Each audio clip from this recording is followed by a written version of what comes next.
Ada salah satu video dakwah Ustadz Salafi yang menjabarkan dengan sangat baik tentang kemurnian Islam. Video tersebut telah ditonton jutaan kali di YouTube, Facebook, TikTok, dan berbagai platform media sosial lainnya. Video itu telah menyadarkan banyak orang, mungkin sudah banyak yang berhijrah karenanya. Berikut adalah cuplikannya.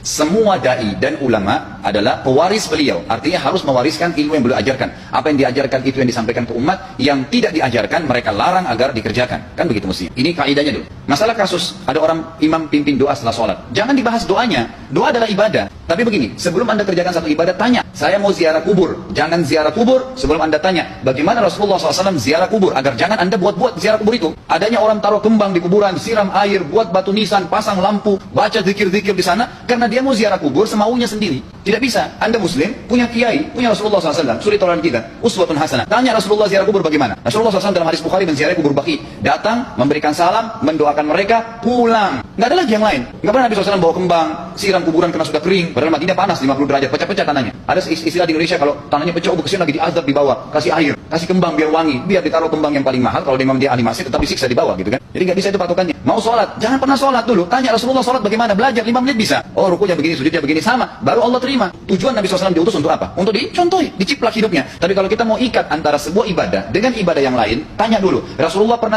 ikat nggak? Pernah pertemukan nggak? Ziarah kubur dengan baca Quran. Ziarah kubur ibadah, baca Quran ibadah. Pernah nggak Nabi baca Quran di kuburan? Itu tanya. Nggak ada riwayat Nabi SAW pernah baca Al-Fatihah untuk orang mati atau baca di ayat Al-Quran. Datangkan dalilnya coba. Nggak ada satu hadis pun menjelaskan masalah itu. Lalu kenapa anda buat?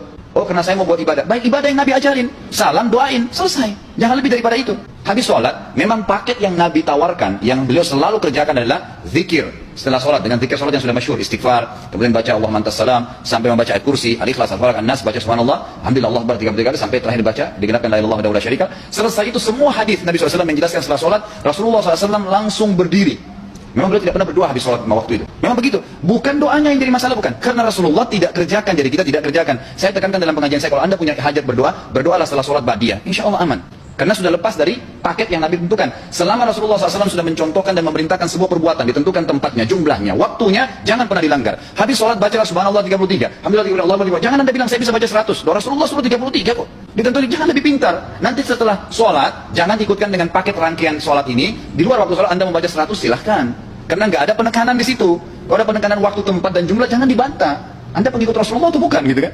Harus jadi jelas. Yang membuat umat ini di Indonesia juga jadi masalah sekarang karena mau buat sendiri. Semaunya sendiri. Kenapa akhi, kenapa Pak Kiai, kenapa Habib, kenapa Ustadz, kenapa buat ini? Bukan karena Rasulullah tidak mencontohkan, oh nggak apa-apa, ini kan baik. Loh, kalau semua orang berkata seperti anda, apa yang tertinggal dari agama kita? Kira-kira apa lagi yang tertinggal? Nggak ada kemurnian agama, karena semua orang mau buat semaunya.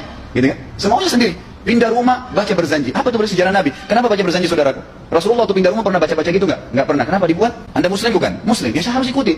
Kalau tidak akan terus ini mengakar nih. Anda buat satu bid'ah sekarang.